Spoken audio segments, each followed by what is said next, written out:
Hello everyone, very good morning. I'm Pawan Gahukar and let's start the last lecture from the perspective of amendments of EIS for November 2020 examination.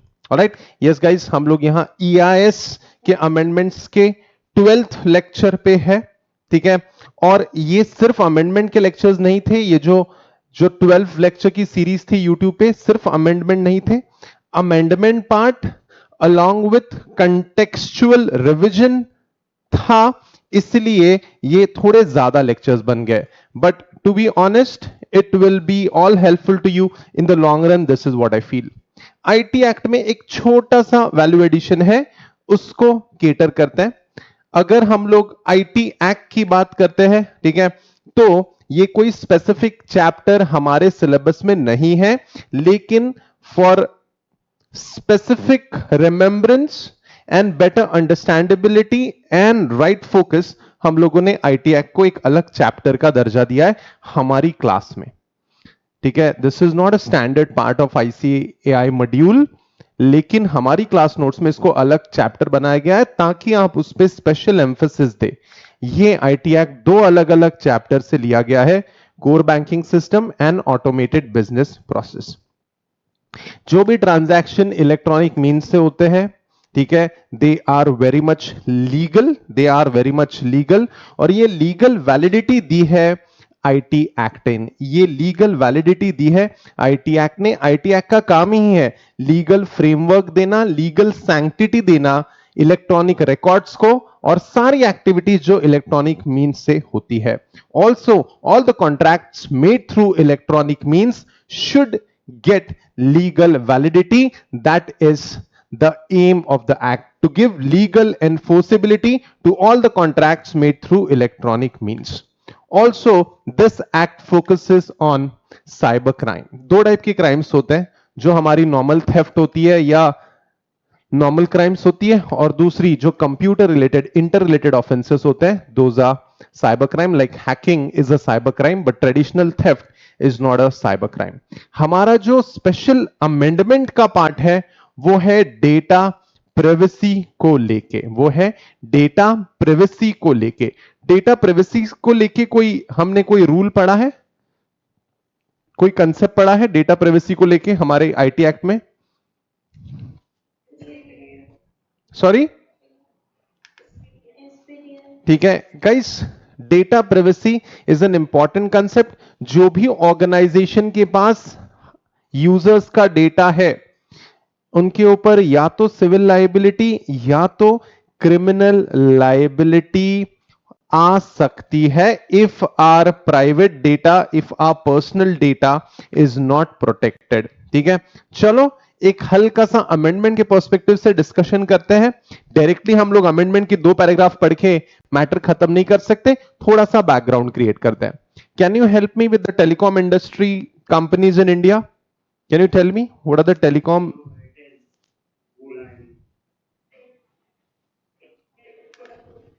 Airtel, Jio, Idea and Vodafone. क्या थोड़ा बहुत change हुआ है structure में? क्या बता सकते हो? ठीक है, वोडिया Vodafone and Idea is now VI and we कह रहे वो लोग, and Jio and Airtel are intact. So guys, क्या क्या क्या एयरटेल, जियो, वोडाफोन जो भी सर्विस प्रोवाइडर है, मुझे एक फोन नंबर से नंबर आ रहा है 10 टकला 121212 888 1212, इस नंबर से मुझे बार बार मिस्ड कॉल आ रहे हैं। तो मैं एयरटेल की गैलरी में जाता हूं, जियो की गैलरी में जाता हूं या वोडाफोन आइडिया की गैलरी में जाता हूं और मैं पूछता हूं कि ये नंबर किसका है और उसका मुझे एड्रेस बताओ। क्या ये इंफॉर्मेशन मुझे एयरटेल, जियो या वोडाफोन की गैलरी, आइडिया की गैलरी, वीआई की गैलरी में जाके क्या मुझे ये इंफॉर्मेशन मिलेगी? लोकेशन इंफॉर्मेशन है ये कौन सी इंफॉर्मेशन है? लोकेशन इंफॉर्मेशन है, इतने आसानी से शेयर नहीं की जाएगी। Rather they are responsible for protection of our sensitive personal data और इंफॉर्मेशन। हमारे पासवर्ड्स है यार, सबके पास, जीमेल के पास हमारे पासवर्ड है। Can they leak our passwords? Can they sell our passwords? They can but they should not, they can but they should not. हमारी genetic information, oh my god, genetic यानी क्या रे? बताओ साइंस वालों, बताओ ये क्या है? What is this? ये क्या है रे? ओ माय गॉड, सारे यहां साइंटिस्ट आ चुके हैं मेरी क्लास में। It is definitely, it is the DNA, ठीक है, it is the structure of DNA. तो क्या आपकी जेनेटिक इंफॉर्मेशन शेयर की जानी चाहिए? क्या लगता है आपको? क्या एक्सेप्टेबल है आपको? सर कर लो, क्या फर्क पड़ता है? गलती से माँ बाप अलग निकले तो गड़बड़ हो जाएगी। आप समझो, बहुत प्रॉब्लम हो सकती है। इंडिया में तो वैसे पता चल जाता है, यूएस के लिए बहुत इंपॉर्टेंट हो जाता है। जानो, तो इस पर ज्यादा डिस्कशन नहीं करते। हमारी जेनेटिक इंफॉर्मेशन, हमारी मेडिकल रिकॉर्ड्स एंड हिस्ट्री, यानी आज आपने महसूस किया क्या लोगों को कोविड-19, लोगों को कोरोना वायरस का इंफेक्शन हो रहा है लेकिन लोग छुपा रहे हैं? आपने महसूस किया ये? पता ही नहीं रहे लोगों को। मुझे लगता है बताना चाहिए, और जो भी डायग्नोसिस हुआ है उसके ऊपर प्रॉपर ट्रीटमेंट लेनी चाहिए। बट इंडिया में कैसा ना, टैबू है ये राइट नाउ। पॉजिटिव निकला guys, I don't know, but people are uncomfortable telling that they are infected. लोग uncomfortable होते हैं। या फिर आपको देख लो, छोटा मोटा एड्स हो गया तुमको, तो क्या तुम चाहोगे कि सबको बताए तुम्हारा डॉक्टर मुबारक हो इनको हुआ है? हम्म? गाइस, आपके डॉक्टर से एक्सपेक्टेड होता है कि आपका डॉक्टर आपकी मेडिकल रिकॉर्ड या हिस्ट्री डिस्क्लोज ना करे। या फिर किसी का सेक्सुअल ओरिएंटेशन, झुकाव, ठीक है, ये भी किसी को डिस्क्लोज नहीं होना चाहिए। अगर डॉक्टर को या तुम्हारे फिजिशियन को, मेडिकल प्रैक्टिशनर को इसके बारे में इंफॉर्मेशन है, नीड नॉट टेल एनीवन। या फिर हमारे काम की बात करते हैं, आप अपने क्लाइंट्स का बैलेंस शीट, पीएनएल बिल्कुल डिस्क्लोज नहीं कर सकते। ये क्या है बॉयज? ये क्या है? सर हर हम गरीब है सर, ये समझ नहीं रहा ये क्या है। क्या है ये? क्या कर रहे हैं इस कन्या का? Biometric face recognition, retina scanning, ठीक है, थंब इंप्रेशन, आपकी biometric information. Guys tell me, what do you mean by biometric? यानी क्या होता है? What do you mean by biometric? Biometric यानी क्या? हाँ, लिविंग पैरामीटर्स को मेजर करने वाली इंफॉर्मेशन। हमारा रेटिना लिविंग पैरामीटर, हमारा थंब लिविंग पैरामीटर, इस पैरामीटर को मेजर करने वाली इंफॉर्मेशन। अच्छा, तुम्हारे ये सारे, ठीक है, ये सारी इंफॉर्मेशन किसके पास है? ये सारी इंफॉर्मेशन है किसके पास? नेशनल डेटा सेंटर में है आपकी सारी इंफॉर्मेशन। तुम्हारे आधार में उन्होंने ले रखा है तुम्हारा सब कुछ। ये सारी information is SPDI, sensitive personal data information. This information has to be protected. अगर किसी कॉर्पोरेट के पास तुम्हारा डेटा है, किसी कंपनी के पास तुम्हारा डेटा है, किसी ऑर्गेनाइजेशन के पास तुम्हारा डेटा है, तो क्या उन्होंने इंफॉर्मेशन लीक करनी चाहिए? अगर तो उन्होंने डेटा प्रोटेक्ट नहीं कर पाए तो उनको पिनलाइज किया जाएगा सेक्शन 43 ए के अंदर, आईटी एक्ट के सेक्शन 43 ए के अंदर। Let's check it out. IT Act 2000, Sensitive Personal Data Information, Section 43A of IT Act imposes responsibility for protection of stakeholders' information by a body corporate. Reasonable security practice and procedure and sensitive personal data or information rules 2011। आपको पता है ना, हर act से corresponding एक rule होता है जिसमें procedures prescribed होती है। Formed under Section 43A of IT Act. Section 43 of IT Act, compensation of failure to protect data. आपके हॉस्पिटल के पास, आपके फिजिशियन के पास, आपकी बैंक के पास, आपके टेलीफोन सर्विस प्रोवाइडर के पास, हमारा डियर आईसीआई, क्या आईसीआई के पास भी हमारी इंफॉर्मेशन है? सब कुछ है यार उनके पास, हमारे पूरे रिकॉर्ड है अटेम्प्ट के। Sorry, reasonable security practice and procedures, sorry, then under section 43 of IT Act 2000 define a data protection framework for the processing of digital data by body corporate. The present scope of rules excludes from its purview several factors that do or could have access to big data or big data practices. Do you know big data? क्या big data पढ़ा है हमने हमारे syllabus में? Yes, we have studied big data in a curriculum. Also, also remember big data पे question जरूर आएगा आपके एग्जाम में, very important question as far as November 2020 is concern. Now, the rules would not apply to government bodies or individuals collecting and using big data. देखो क्या धीरे से उन्होंने क्या कर दिया है कि ये सारे रूल्स बिग डेटा से रिलेटेड गवर्नमेंट बॉडी को एप्लीकेबल नहीं होंगे. ठीक है, धीरे से उन्होंने खुद के परव्यू, इन्हें किसने, गवर्नमेंट हमेशा खुद को बचाती है क्या? क्या लगता है तुमको, क्या गवर्नमेंट हमेशा खुद को बचाती है? The government will cunningly keep itself outside the purview of this. Then the rules would not apply to government bodies or individuals collecting and using big data.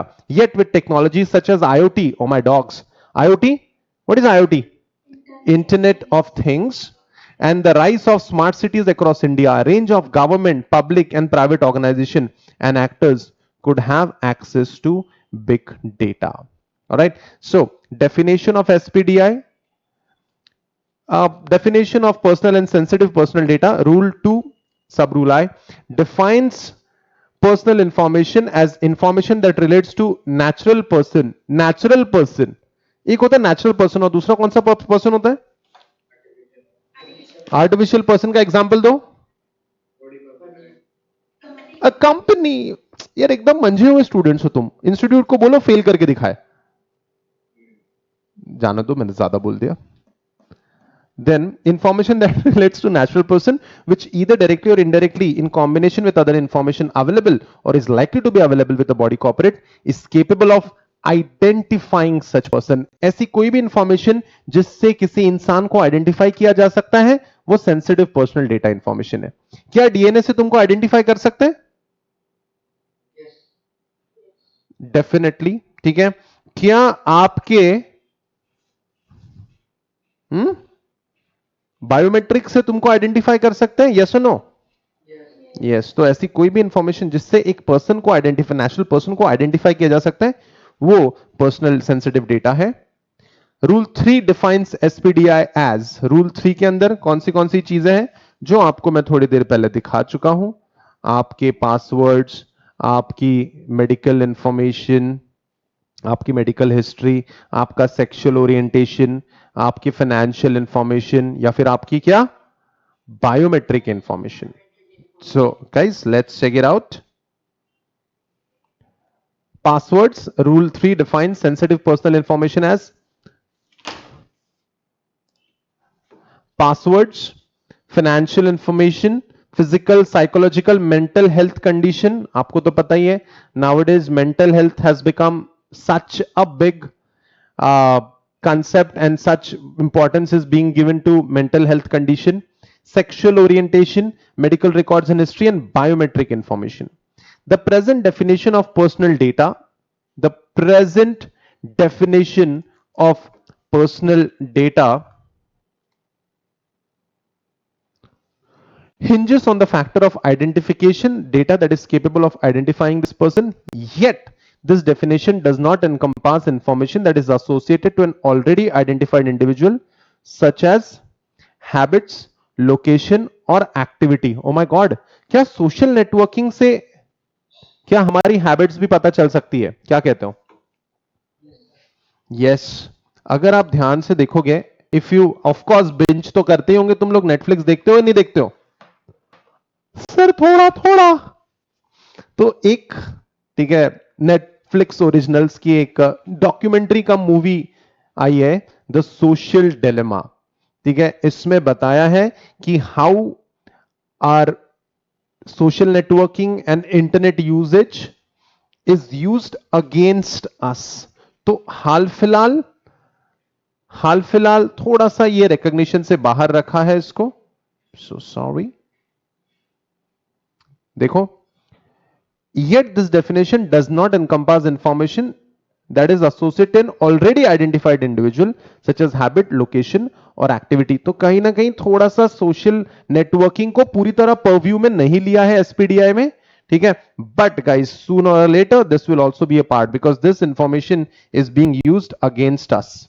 Nevertheless the definition of personal data also addresses. आप ये movie जरूर देखिएगा, the social dilemma, जब भी आपको extra time मिले. Of course I am talking about exam के बाद.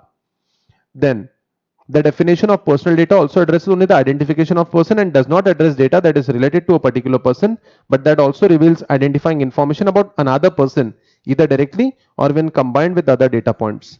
By listing specific category of sensitive personal information, the rule does not take for additional types of sensitive information that might be generated or correlated the use of big data analytics. Importantly, the definition of SPI or PI does not address how personal or sensitive information when anonymized or aggregated should be treated.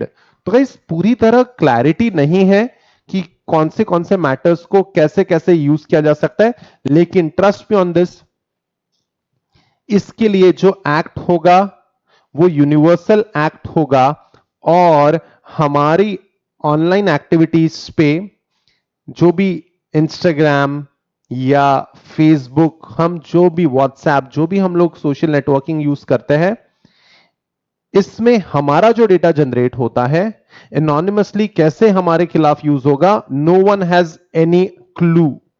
But guys soon everything will be brought under legal parameters. But right now हमारे लिए जो take away है वो है rule 3 जो define करता है वही चीजें एसपीडीआई में आती है. Passwords, financial information, mental health condition, physical health condition, sexual orientation, medical records and biometrics.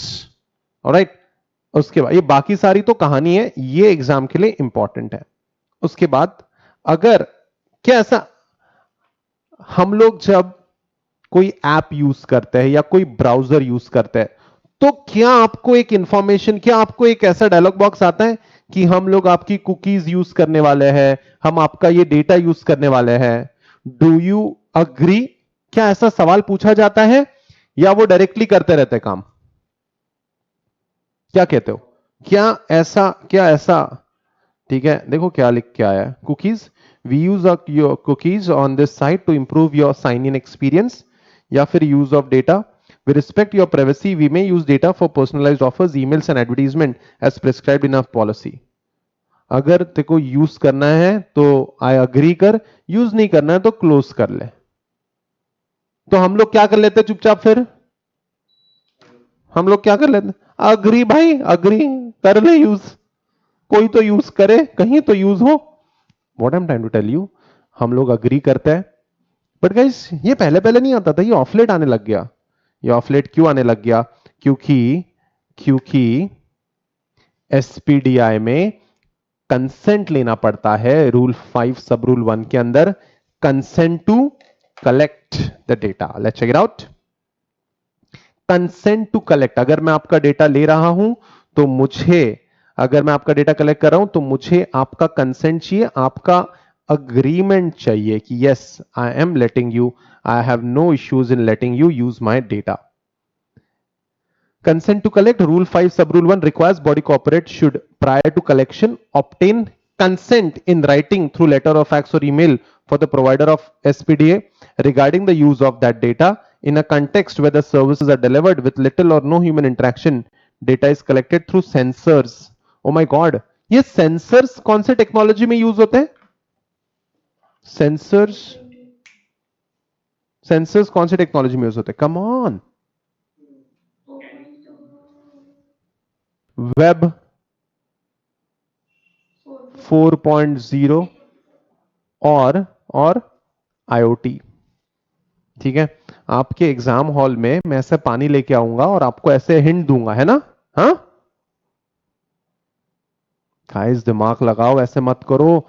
ये रिवीजन सेशंस इसलिए ही ले रहा हूं. रिवीजन का अमेंडमेंट तो बहाना है, रिवीजन मेन कराना है कि आपको क्लिक होते रही चीजें. अप्लाइड क्वेश्चंस भी आएंगे एमसीक्यूज के लिए, तो 2 मार्क्स के आएंगे. You will have to be very ready with that. चलो आगे बढ़ते हैं.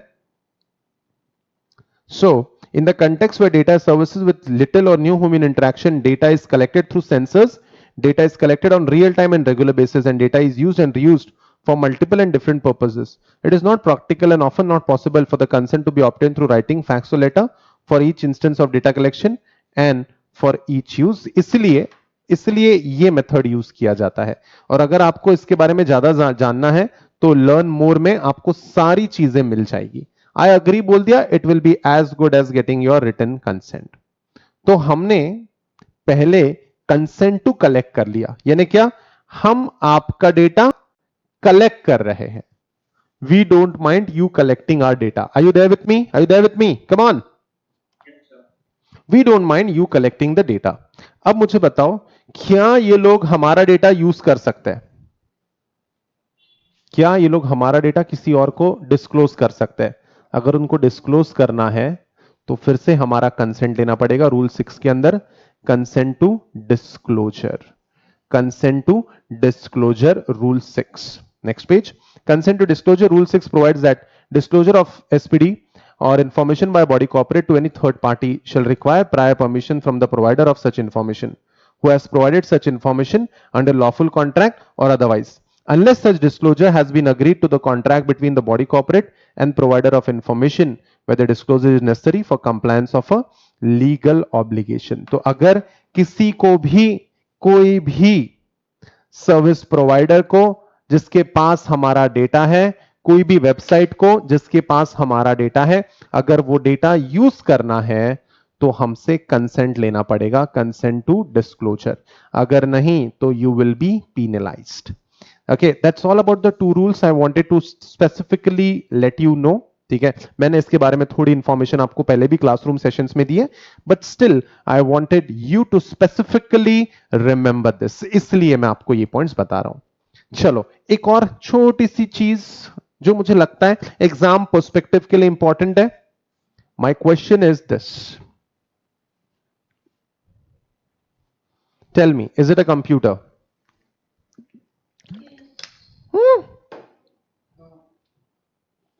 ये कंप्यूटर है? अंधे? गैंग्स ऑफ वसेपुर देखिए क्या क्या बोलता है उसमें वो. ये कंप्यूटर है, ये दिस द कंप्यूटर. हाँ, जल्दी बताओ यार, समय नहीं है. ये कंप्यूटर है क्या? दो ही आंसर होंगे, हाँ या ना. अंसारी जी, कंप्यूटर है क्या ये? नहीं है. सेजल, कंप्यूटर है क्या ये? वॉशिंग मशीन है. Very nice, good observation. Sejal, what is this? Is it a computer? Siddhant Pandey, is it a computer? Omkar, is it a computer? Alright, चलो ठीक है, थोड़ा और आपको मैं ये what is this? It's an oven. ठीक है, ओवन तो लॉकडाउन में सबने ओवन ही ओवन यूज किया है. ओके, क्या is this a computer? IoT के अंदर ये सारी चीजें कनेक्टेड है और इसमें भी इंफॉर्मेशन स्टोर होती है आजकल का. इस कंप्यूटर के डेफिनेशन में अब ये सारी चीजें आ गई है. ठीक है, आप डेफिनेशन ऑफ कंप्यूटर अगर पढ़ोगे तो लास्ट लाइन चेक करो. Just check this last line. This definition is much wider to include mobile phones, automatic washing machines, and microwave oven. MCQ के लिए एक इंपॉर्टेंट क्वेश्चन है. ठीक है, बस स्पेसिफिकली अगर हमने पूछा ये वॉशिंग मशीन कभी रहती है क्या कंप्यूटर, यानी ऐसा हमारे दिमाग में आ सकता है. मैं चाहता हूं कि आपको ये स्पेसिफिकली याद रह जाए आईओटी के कारण. और ये सारी मशीन सब कंप्यूटराइज्ड है, अब मैनुअल रही ही नहीं है. स्पेसिफिकली उन्होंने क्या बोला है? Automatic washing machine. Automatic washing machine is a computerized concept. It comes under the purview of definition now. All right, so guys, that's it as far as IT में छोटा सा जो चेंजेस थे वो मैंने आपको बता दिए. टू बी ऑनेस्ट, इसके बारे में मैंने आपको रफ आइडिया क्लासरूम सेशंस में दी है, बट मैं चाहता था आपको स्पेसिफिकली याद रहे. फ्लो चार्ट में, ठीक है, नहीं, कोई फ्लो चार्ट सॉल्व नहीं करवाऊंगा. मैंने क्लासरूम सेशंस में आपको 15-16 फ्लो चार्ट सॉल्व करवा दिए. It's more than enough. Flow chart का एमसीक्यू के पर्सपेक्टिव से हम लोग थोड़ा सा थ्योरी पढ़ लेते हैं. फ्लो चार्ट्स क्यों यूज होते हैं? फ्लो चार्ट्स इसलिए यूज होते हैं कि हमको कोई भी प्रोसेस डायग्रामेटिकली बनाने आए और आगे वाले इंसान को आसानी से समझ में आए. Do you agree? किसी को भी थ्योरी नहीं पढ़ना है. ट्रू और फॉल्स? किसी को भी थ्योरेटिकल स्टफ पढ़ने में जान पे आता है. ट्रू और फॉल्स? एब्सोल्युटली. जैसे ये use of data. Do you want to use the data? I agree to use the data. क्या हम कभी भी ये लर्न मोर पे क्लिक करते हैं? कभी नहीं। आई अग्री भाई, तेरे पे पूरा भरोसा है, आई अग्री। हम लोग कभी नहीं, पढ़ने लिखने का शौक किसी को नहीं होता। फ्लो चार्ट उसी थियोरेटिकल स्टफ को डायग्रामेटिक फॉर्म में बना देता है, तो आगे वाले को समझने में इंटरेस्ट आता है, आसानी होती है। क्या हमने क्लासरूम सेशन में एक ऐसा फ्लो चार्ट बनाया है जहां पे हमने फ्लो चार्ट दिया है क्वेश्चन में और हमने उसके ऊपर से क्वेश्चन बनाया है? Have you solve such question in the class? आसान होता है फ्लो चार्ट समझना, बहुत आसान होता है। थोड़ा फ्लो चार्ट बनाना मुश्किल होता है, अग्री, बट फ्लो चार्ट को समझना आसान होता है। That's the beauty of flow chart. थोड़ा इंट्रोडक्टरी पार्ट, थ्योरेटिकल पार्ट पढ़ लेते हैं। What do you mean by the term flow chart? Flow charts are used in designing and documenting simple processes or programs like other types of diagrams. They helps to visualize. Guys, क्या कहते हो? Visualization helps a lot. क्या कहते हो? क्या तुम भूल पाओगे कि मैंने तुम्हारी इंसल्ट की थी कि वॉशिंग मशीन भी कंप्यूटर है और अवन भी कंप्यूटर है? क्या कहते हो? अगर हम सिर्फ ये थ्योरी पढ़ लेते ना, washing machine, automatic machine, definition of computer, over, क्या भूलने का चांस ज्यादा होता? Flow chart gives you the visual. Omkar, देखी हुई बात ज्यादा याद रहती है, क्या कहते हो? Very nice. आगे बढ़ते हैं। Visual. They help you visualize what is going on and thereby help you understand a process and helps also find flaws, bottlenecks. What do you mean by bottleneck? हाँ, बॉटल का गर्दन। Very nice, very nice. Interpretation एकदम perfect है।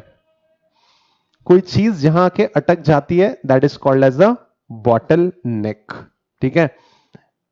To find flaws, bottle neck. And bottle neck से क्या होता है? Process slow हो जाती है। बॉटलनेक से प्रोसेस स्लो हो जाती है। And other less obvious features within. There are many different types of flow charts and each type has its own repertoire of boxes and notational conventions. Guys, एक minute, क्या बोला उन्होंने? There are various types of flow charts. अब मैंने जो आपको सिखाया है, there are 4 types of flow chart: system outline chart, system flow chart, run flow charts and program flow charts.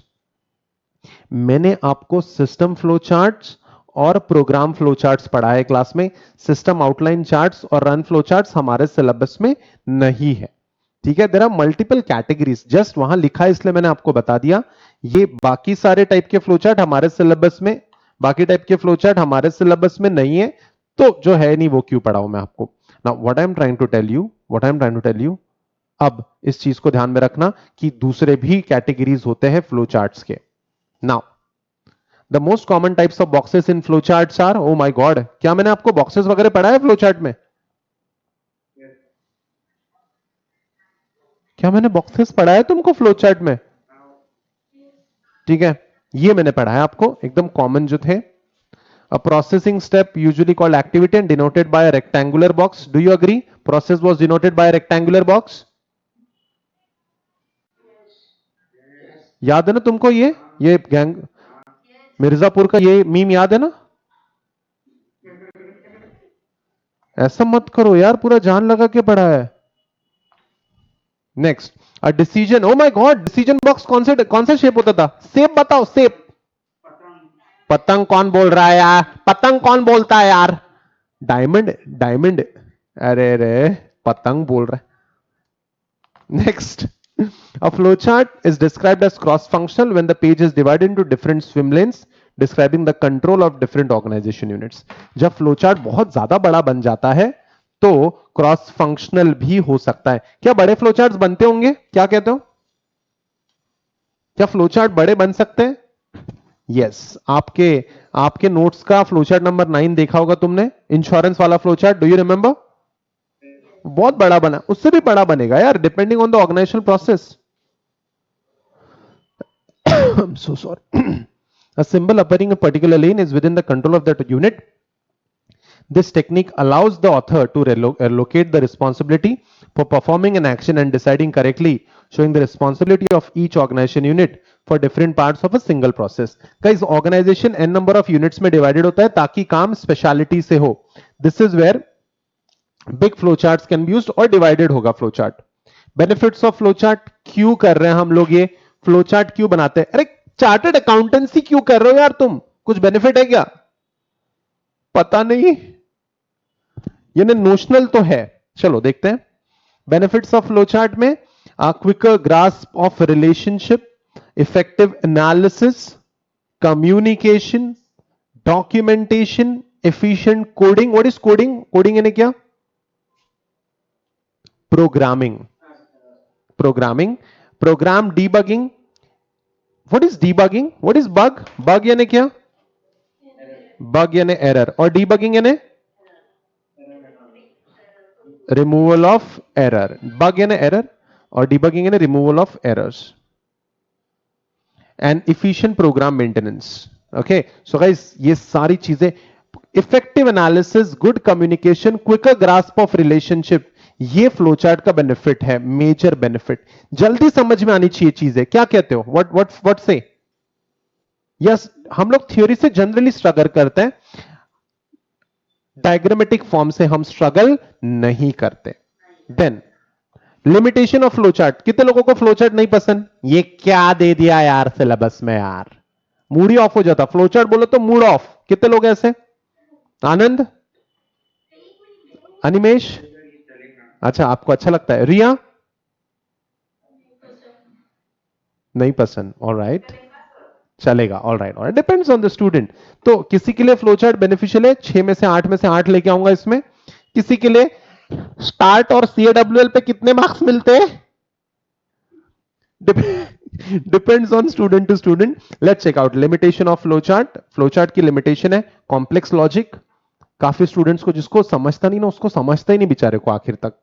Then modification, reproduction, standardization is not possible. कहीं ना कहीं कोई ना कोई स्टूडेंट अपना खुद का सिंबल डाल ही देता है बीच में। कोई पतंग उड़ाते, कोई कुछ करते, you never know. And lots of technical details, हर चीज डायग्रामेटिकली आप हर चीज इतने एफिशिएंटली नहीं बता पाओगे। दैट्स अ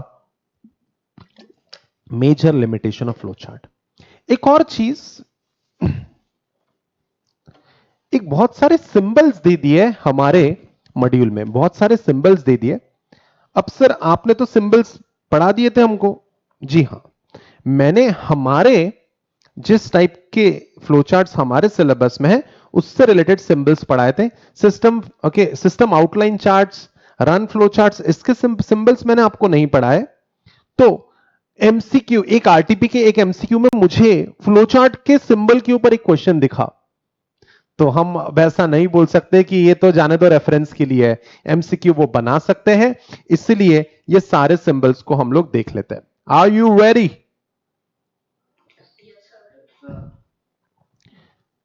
गाइस, इसका थ्योरी आपके सिलेबस में नहीं है, सिर्फ सिंबल को आइडेंटिफाई करने के पर्सपेक्टिव से क्वेश्चंस आएंगे, वो भी एमसीक्यू। इसका थ्योरी नहीं है, मैंने थ्योरी ढूंढ के लाया है।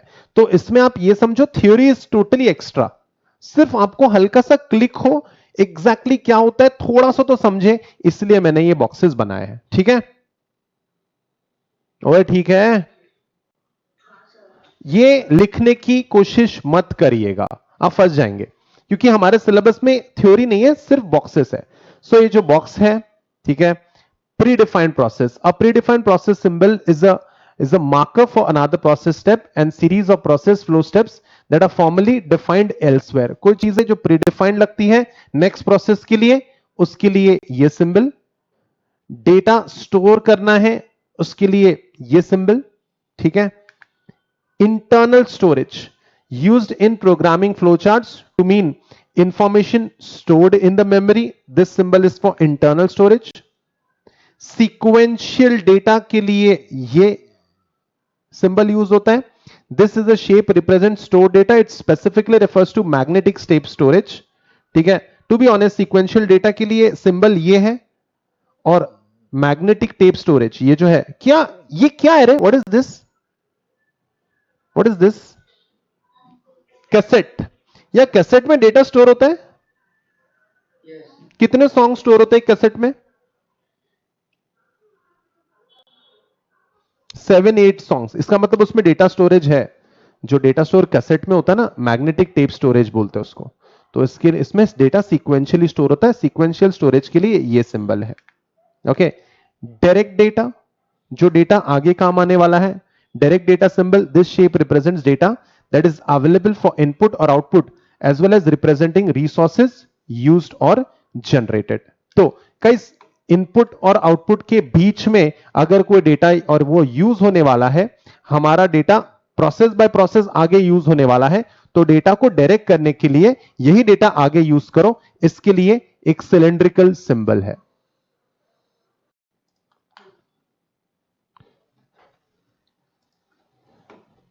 So that's the cylindrical symbol is the symbol for direct data. हमने तो सिस्टम बेस्ड इनपुट्स डाले अब तक, मैनुअल इनपुट के लिए ये सिंबल यूज होता है। ये सिंबल तो आपने देखा भी होगा, देखा है कभी ये symbol? This is a symbol for a card. That flowchart be predefined process that has already been drawn and you should refer it for more information. यानी डेटा ऑलरेडी स्टोर्ड है, आपको और इंफॉर्मेशन चाहिए तो कार्ड में stored है। का ये इंफॉर्मेशन, ये ऐसा सिंबल आपने कहां देखा है? गेस करो। किसी भी मेमोरी कार्ड में या किसी भी सिम कार्ड की जो जगह होती है वहां पे आपको, क्या सिम कार्ड में कुछ प्रीडिफाइंड इंफॉर्मेशन होती है? हाँ है ना? Think of it. SIM card में आपका फोन नंबर होता है और कुछ उस सर्विस प्रोवाइडर के बेसिक एप्स वगैरह भी होते हैं। कार्ड में सारी इंफॉर्मेशन, काफी इंफॉर्मेशन प्रीडिफाइंड होती है। Paper type, the paper type symbol is represent of input and output and it is outdated and no longer common use in flowchart diagramming. इसमें से आधे सिंबल कॉमनली यूज आज नहीं होते हैं, बट जस्ट बिकॉज इंस्टीट्यूट को कुछ मिल गया कहीं से और स्टूडेंट को कुछ देना है तो उन्होंने दे दिया है। अगर कुछ प्रोसेस डिले हो जाती है फॉर सम रीजन, जैसे अभी हमने क्लास में 2 मिनट का ब्रेक ले लिया था, तो क्लास डिले होगी ना 2 मिनट से, तुम्हारे लिए तो 2 मिनट भी इंपॉर्टेंट है, क्या कहते हो? वेरी नाइस, हाँ बड़ा यस सर बोल रहे हो, रुको तुम। The delay flow chart symbol depicts any waiting period that is the part of a process. Then delay followed by display, अगर आपको डेटा दिखाना है the symbol is used where the data और information will be displayed within the process. काफी बार बीच में आपको क्या हो रहा है आपको अगर ये दिखाना है तो डिस्प्ले के लिए ये सिंबल। मैनुअल इनपुट के बाद मैनुअल ऑपरेशन यानी मैनुअल प्रोसेसिंग, इसके लिए ये सिंबल है। Preparation, differentiate between the steps that prepare for the work and steps that actually do the work. Preparation and actual work, इसमें डिफरेंस होता है। तो अगर आप कहीं सिर्फ टेम्पररीली कुछ प्रोसेसिंग करके देखना चाहते हो, टेस्टिंग करना चाहते हो, तो ये है वो प्रिपरेशन का सिंबल। पैरेलल मोड, अगर आप दो अलग अलग एक्टिविटीज कॉन्करेंटली चलाना चाहते हो, this is the symbol. Limit loop, कोई चीज अगर आप बार बार प्रोसेसिंग बार बार रन करना चाहते हो अगर, तो this is the limit loop. Do you remember ऐसा कोई फ्लोचार्ट हमने सॉल्व किया? Draw flowchart to print first 5 odd numbers, किया है क्या हमने ऐसा फ्लोचार्ट क्लास में? ठीक है, स्टार्ट किया हमने, कॉल किया। What do you mean bye call? Call यानी क्या होता है? Clear all working location. आप पूरा कॉल भी लिख सकते हो, आप शॉर्टकट में भी लिख सकते हो। उसके बाद हमने इनपुट डिफाइन कर लिया था, हमने इनपुट डिफाइन कर लिया। इनपुट ए, हमें क्या प्रिंट करने? 5 ऑड नंबर्स, तो प्रिंट ए कर लिया हमने। उसके बाद 5th ऑड नंबर इज 9, जब तक कि 9 प्रिंट नहीं होता तब तक के हमें ये साइकिल क्या करनी है? रिपीट करनी है। इसी को क्या कहते हैं? इसी रेपिटेशन को क्या कहते हैं? इसी रेपिटेशन को क्या कहते हैं? लूप। और जब a इज इक्वल टू 9 हो जाएगा तब सारे 5 ऑड नंबर्स प्रिंट हो जाएंगे। Now stop. तो ये जब तक 9 नहीं आता तब तक के ये काम रिपीट होते रहेगा। अगर आपको ये दूसरे तरीके से बताना है तो लिमिट लूप ये सिंबल भी आप यूज कर सकते हो, बट आप कंफ्यूजन में मत यू होना, हम लोगों को ये सब यूज नहीं करना है, सिर्फ एज एन इंडिकेटर ऐसा कुछ होता है, ये इंस्टीट्यूट आपको बताना चाहती है थ्रू वेरियस सिंबल्स। अच्छा, वो स्टॉप करने के लिए मैंने आपको कभी ऐसा सिंबल भी पढ़ाया है क्या? ऐसा प्रॉपर, जहां पे कोई चीज स्टार्ट होती है या खत्म होती है उसको कहते हैं टर्मिनेटर। ठीक है, terminator, the symbol represents the start points and and points and potential outcomes of a path. उसके बाद अगर आपको सेम पेज पे कनेक्ट करना है चीजें, अगर फ्लो चार्ट बड़ा बन रहा है और सेम पेज पे कनेक्ट करना है तो ये सिंबल यूज करेंगे एज अ कनेक्टर। क्या फ्लो चार्ट दूसरे पेज पे भी जा सकता है? क्या फ्लो चार्ट दूसरे पेज पे भी जा सकता है? जी हां, बिल्कुल जा सकता है। वो कह रहे हैं उस जगह दूसरे पेज पे जाता है तो उसके लिए आप ऑफ पेज कनेक्टर यूज करेंगे when your process goes on another page. और ये फ्लो चार्ट के बेसिक सिंबल जो हमारे सिलेबस में हमने यूज किए हैं वो। उसके बाद auto height text is used as a filler for flow adjustment. काफी बार डेटा अवेलेबल नहीं होता है या तो डेटा में डिले हो जाता है तो थोड़ा समय कि यहां पे आप 10 सेकंड 5 सेकंड रुकिए काम होने से। Auto height text it acts as a filler for flow adjustment. Then dynamic connectors, the line that connect different links, link different flowchart shape and are used while rerouting dynamic connector.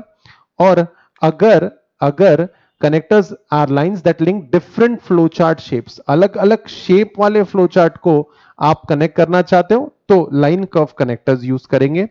Control transfer is a less use symbol. Again research किया मैंने उस पर तो पता चला कि अब ये इतना यूज में नहीं आता। ये सारे फ्लोचार्ट की यही कहानी है। The shape indicates a step that goes to step other than the typical next step when certain conditions are met. So guys इसके बाद क्या होने वाला है इसके लिए कंट्रोल ट्रांसफर का ये स्टेप है। And annotation annotation symbol indicates additional information regarding a step in a process। क्या हम लोग काफी बार ऐसा महसूस होता है कि यार यहां पे थोड़ी और इंफॉर्मेशन देनी चाहिए, यहां पे थोड़ी और इंफॉर्मेशन देनी चाहिए। एनोटेशन की हेल्प से आप दे सकते हो लेकिन मेरा रिकमेंडेशन है आपको कोई भी जो भी मैंने आपको फ्लोचार्ट क्लासरूम सेशंस में पेन ड्राइव में वीडियो लेक्चर्स में सिखाए हैं आप उनसे डेविएट मत होइए।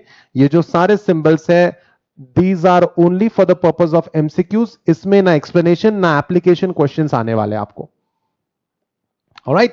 So guys, that's it as far as the amendments for November 2020 exam is concerned. We are calling it a day.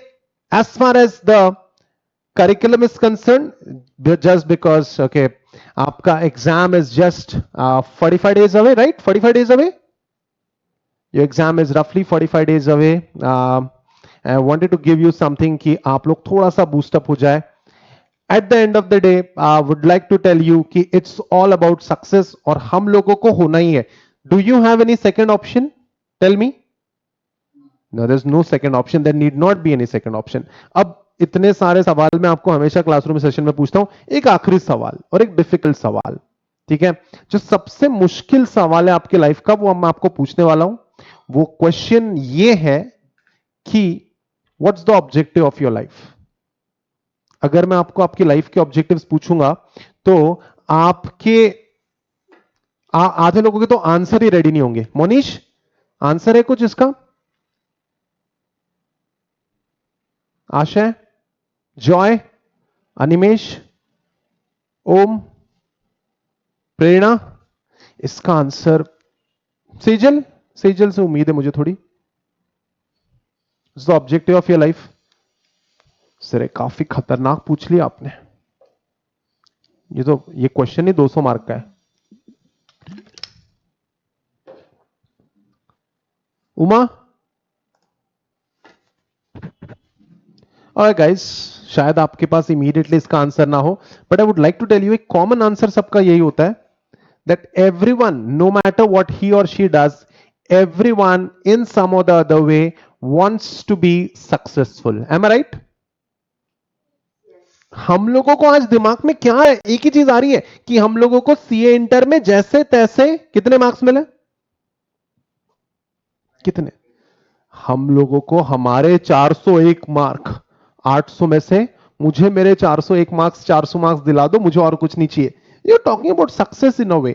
Success की डेफिनेशन सबकी अलग अलग होगी। किसी का सक्सेस का डेफिनेशन पैसा होगा, किसी का सक्सेस का डेफिनेशन हैप्पीनेस होगा। बीट हम लोगों को एक चीज ध्यान में रखनी है, we are not here to become successful, we have to become extraordinary successful. हम लोगों को कुछ बड़ा करना है। चार्टर्ड अकाउंटेंसी में तुम कुछ छोटा करने के लिए आए हो नहीं हो, क्या कहते हो? क्या तुम कोई छोटी चीज करने आए हो यहां पे? नहीं तो छोटी चीज करनी है तो तुम लोग इतना डिफिकल्ट एग्जाम क्यों दे रहे हो? Ordinary is so humane, extraordinary is so powerful. This is what I want my students to do. हम लोगों को अगर extraordinary कुछ करना है तो पहले तो हमेशा एक चीज ध्यान में रखो, you'll have to get something out of the box. आपको पहले आउट ऑफ द बॉक्स कुछ करना पड़ेगा, कुछ सोचना पड़ेगा और फिर उसको उस अपनी सोच को एफर्ट्स देने पड़ेंगे. But nothing comes easy. Everyone face some और द अदर हर्डल्स. एवरीवन. ठीक है. कौन है ये बंदा? By any chance do you know him? No. It looks very ordinary. He looks very ordinary. I'll give you an adolescent pic of his. Now can you guess? Bill Gates. Net worth of this guy is 5 lakh crore. Owner of Microsoft. So the issue is, the question is, was Microsoft his first project? No. No one becomes instantly successful. Microsoft was not Gates's first project. His first project was Trafford Data along with Paul Allen. ठीक है. Paul Allen was also the co-CEO of Microsoft. Guys, दोनों ने साथ में मिलकर failure देखा and then they landed up fetching Microsoft. Guys, understand, nothing comes easy, nothing comes in a day. अगर आपको पढ़ाई के वक्त या आपको एग्जाम में या आपको फ्यूचर में कभी स्ट्रगल या फेलियर मिला तो हमेशा एक चीज ध्यान में रखना कि success and struggle they go together, they go hand in hand. ठीक है. और हम लोग जो अपने कंफर्ट जोन में रहते हैं, हमको इससे बाहर निकलना ही पड़ेगा. Because everything comes out, everything begins at the end of your comfort zone. और थोड़े थोड़े सैक्रिफाइसेस तो हम सबको करने ही पड़ेंगे. ठीक है. अपने हम लोगों को ना ये समय थोड़ा सा मुश्किल लगता है. ठीक है. और जिस ग्राइंड के थ्रू हम गुजर रहे हैं, it's very undesirable to be honest at this stage. जिस स्टेज पे हमें बहुत ही अनडिजायरेबल लगता है. But guys, always remember, whatever you are going through today will give you the strength tomorrow. ठीक है. Whatever you are going through today will give you the strength tomorrow. आपने देखा होगा ना, काफी बार हम लोगों को कोई पर्टिकुलर वायरस से इंफेक्शन हो जाता है तो उस वायरस के खिलाफ हमारे बॉडी में एंटीबॉडीज बन जाती हो और वो इंफेक्शन हमें फिर से नहीं होता. पता है तुमको? इतना तो कोरोना ने सिखाई दिया है हमको. व्हाट से? whatever rigors you go through, whatever grind you go through, that gives you the antibody for tomorrow. Okay, ये तो बेसिक है. और तुम्हारी लाइफ का अभी का पेन एक ही है, आपका आपका आपका सीए एग्जाम. आपके लाइफ का एक ही इशू है अभी. और हम लोग ना एग्जाम से डरते हैं, बचपन से ही प्रेशर में आ जाते हैं हम लोग. गाइस, ये एग्जाम आपका डरने वाली बात नहीं है. ये तो अपॉर्चुनिटी है to go to the next step. सोचो ना, एग्जाम हुई नहीं तो, सोचो नवंबर एग्जाम हुआ ही नहीं तो क्या आप प्रेशर में नहीं आ जाओगे? क्या is it not a loss of opportunity?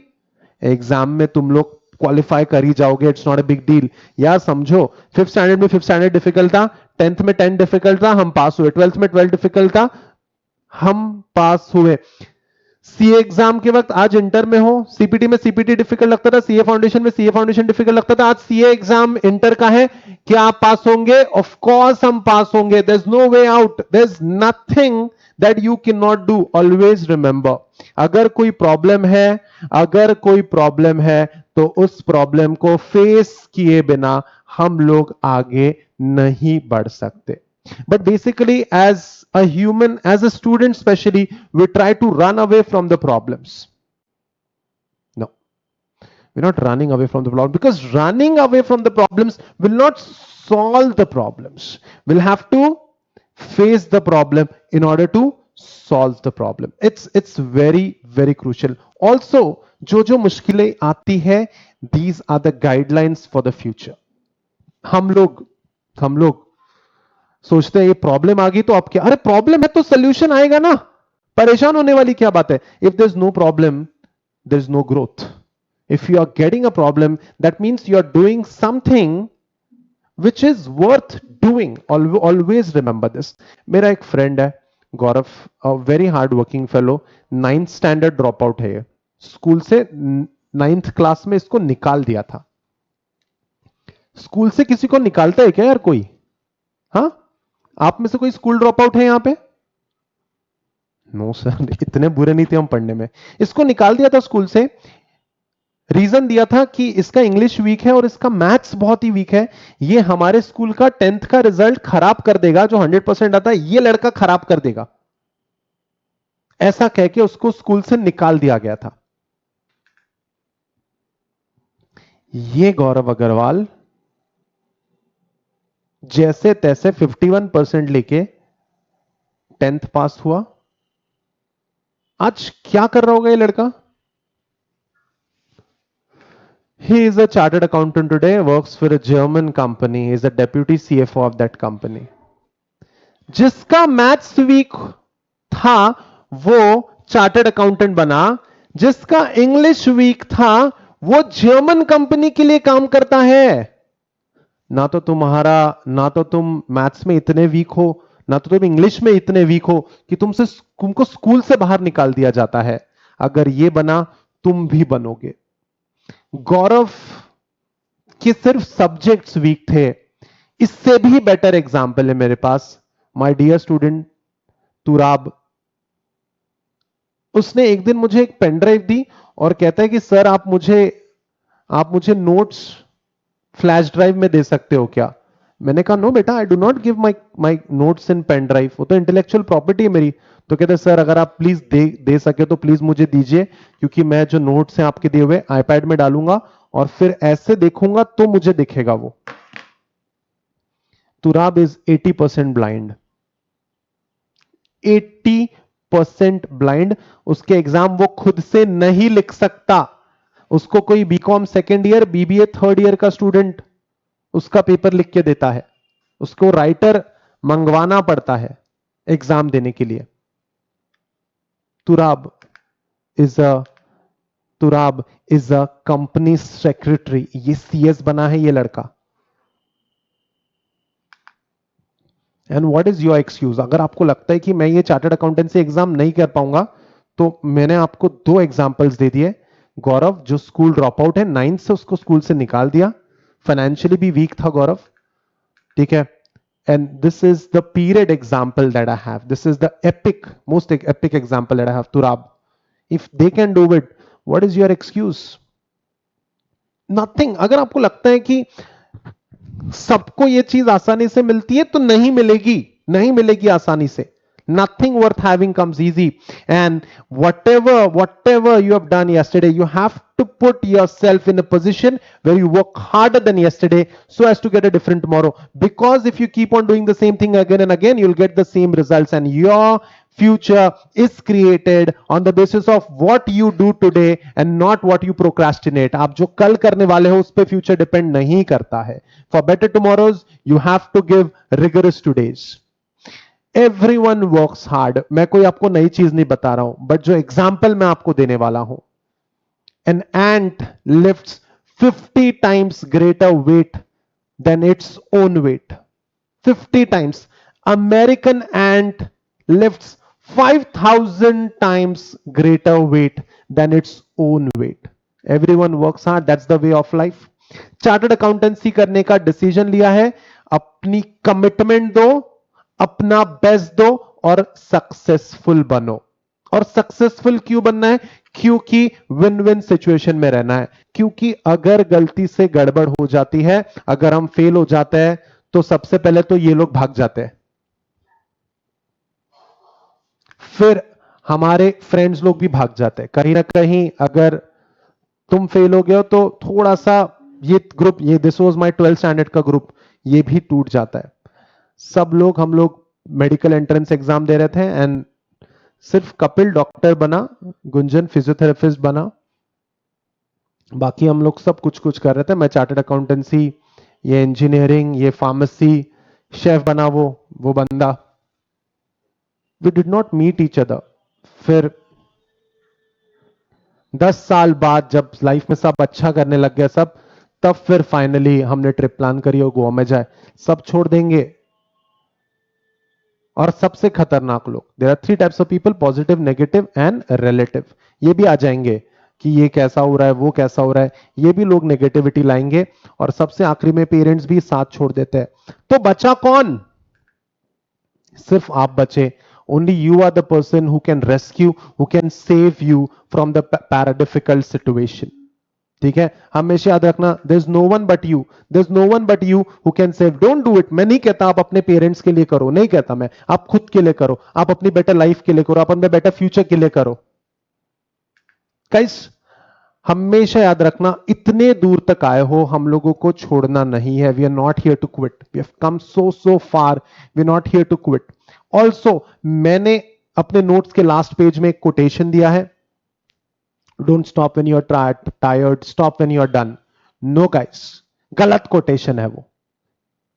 Don't stop when you are tired, don't stop when you are done, stop when you are proud of yourself. इतनी मेहनत करो, इतनी हाई लेवल तक पहुंचो, इतनी ज्यादा कमिटमेंट से एफर्ट्स लगाओ that you should be proud of yourself. Every morning you've got two choices: continue to sleep with your dreams, or you can wake up and chase your dreams. And I definitely feel कि your dreams are worth more than your sleep. All right, so with this, always remember that your dreams is definitely worth more than your sleep. I wish all my students an all India rank if you are aiming so, if not, at least a positive result. Wishing you all the success and achievement, and make it sure that you deserve that success. हम लोगों को ये exam deservingly qualify करना है. All right, so guys, with this I conclude my amendments come revisionary session of EIS. All right, I'll also come with a marathon in the first week of October of EIS. Till then, this is Pawan Gaukar signing off. Study well. See you in October 2020. Bye bye. And all the best for your exams once again. Yeah, bye bye.